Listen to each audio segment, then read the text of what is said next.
Hello everybody, welcome to Booster Explains, and I got 10 useful tips for Industries of Titan. One of the things the game doesn't really explain to you, you can actually go to your city employee management, left click on it and you can see all the priorities. One very important thing you can do in the game is you can build factories right next to each other or any other building, and later on, once you've built them right next to each other, you can go over to them and you can click on connect. This will either give you more tiles inside of the factories to work with, it will increase the absorption factor in fuel turbines, or create more power in the energy plants, and it's only gonna cost you a couple of isotopes for the connection. As we all know, waste is something that is being generated as a byproduct of industrial processes or generated by citizens living in residential areas. Once the local storage of the residential area is completely full, the residents will move out because of the overflow of waste, and you will have a massive problem on your hands. Obviously, you have to get rid of the waste by building smokestacks. We all know that from the tutorial already. But one thing I explained about priorities earlier is you can go to City Employee Management and you can prioritize cleanup. You can increase the priority of cleanup in two ways. One way is to move it all the way up to the top, and another one is to dedicate employees to do that job. You can set them to clean the waste in general or to supply the smokestacks. I myself have had an issue with this in one of my live streams, as where my residential area was completely full of waste, both of them, and I couldn't figure out how to fix it. I had everything connected with roads, I connected it to my smokestacks. As you can see, I have two level 1 smokestacks which are both connected to another one, so in total I have 4 smokestacks, and I couldn't get rid of all the waste. My waste was completely full. As you can see right now, I have 0 waste in my city, and once one is being produced, it immediately is getting rid of it. That is because I just had my cleanup all the way on the bottom, and I dedicated 2 people to clean waste and 1 person dedicated to supply the smokestack. And my problem with having 400 jobs of waste laying around was getting rid of within 10 minutes. The game talks a little bit about the next tip, which is the Counsil Hall. They tell you that you can get something from the Counsil Hall, but they don't necessarily say what you can get there. I believe you have to exchange 5 of the red artifacts to unlock the ability to interact with the Counsil Hall.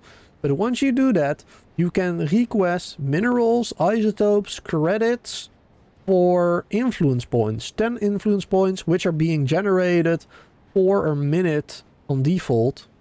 You can trade 5 times with the trade tickets available. You can see that right here. And here is your influence. You can increase the storage of the console as well. Or you can donate minerals, isotopes, credits or artifacts yourself to gain more influence when you need it. One of the things the tutorial doesn't tell you is that the X-Vein gas that you need to create power for your city is generated in these crevices. It is being generated at 100% per second, which is pretty cool. Even better is if you locate a sinkhole. Sinkholes produce X-Vein gas at 400% a second. So building factories or fuel turbines right next to these crevices and sinkholes is very beneficial for you, since you will be able to have an infinite amount of fuel and power. If you go over to the X-Vein overlay, you will be able to see the source of X-Vein. As you can see, that is the crevice right there.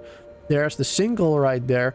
There is something else that shows to be a source of X-Vein, which is the crack. Even though when you click on it, it doesn't tell you the amount that is being generated. And I haven't really seen it generate anything at all.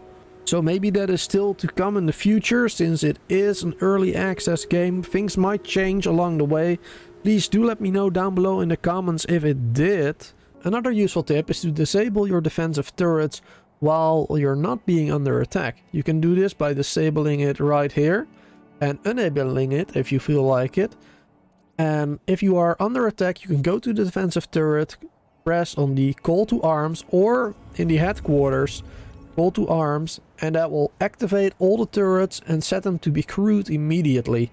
It might take a couple of seconds for your crew to arrive, but you should have plenty of time before the enemy reaches you. Be careful, however, because this might drain your batteries if your power supply is not high enough. Another thing you can do once you're under attack, you can go to your headquarters, you can click on Burrow, and this will protect your city. You can include or exclude your roads. That will significantly change the amount of credits that it's going to cost you. Without roads, right now it costs for me 3.6k credits. Including roads, it will cost me 6.7k credits. So you have to defend your city against the rebels, and you're trying to find a way to repair your ship, but you can't find one right here. Well, that is because you're going to have to go back to your shipyard. And you have to press the repair button down here, and you will see that your ship is under repair. It might take a while, it takes quite a bit of time for it to be totally 100% repaired, but at least now you know.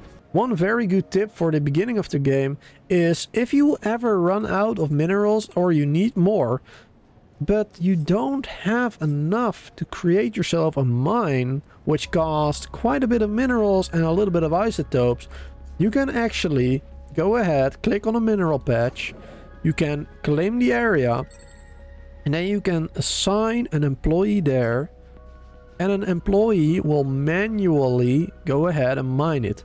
Obviously, this takes quite a long time, as the employees are much slower than the mine building, but as you can see right there, they're mining the minerals, it's working, and it's not too bad actually. Already collected too. Roads and transport hubs are your friend in this game. Be sure to place down a transport hub, which will unlock the ability to build roads. With the transport hub and the roads, your employees will be able to use the trucks to transport materials or waste from one place to another in higher quantities. How often in your game do you see your citizens dying? Well, the reason for that can be because of pollution or the X-Vein gas in the area. You can take a look at the X-Vein gas here. There is none of it basically in my city here. And the pollution is also quite far away from here. Now, how do you manage that? You manage that by using these industrial fans, which will blow away all the X-Vein or all the pollution into the area you rotate them in. Or you can use an air purifier, which will totally get rid of the gas and the pollution in the area.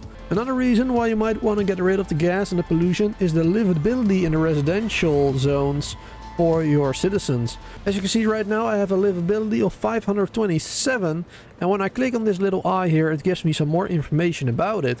You can see there's 0 X-Vein, 0 waste, 0 pollution, and 0 close proximity to waste.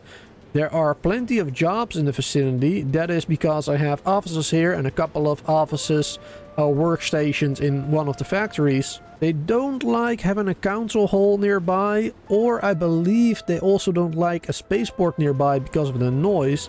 They do, however, enjoy headquarters nearby. They will most likely add more things in the future for your citizens, like maybe places where they can relax at. I can only imagine a sauna or something like that, just to increase happiness overall in your city. And they will actually take into account where they live depending on the livability of your city. If you have a livability of a -50, for example, right here, and you have a residential zone there, they will prefer to go to this one because this one has a much higher livability area. I hope this video was helpful for you. If it was, then please do let me know down below in the comments. Hit that like button, subscribe to the channel if you're new and want to see more, or if you just want to catch me on live streams I do pretty much every day. Thank you guys all for being here, and until next time.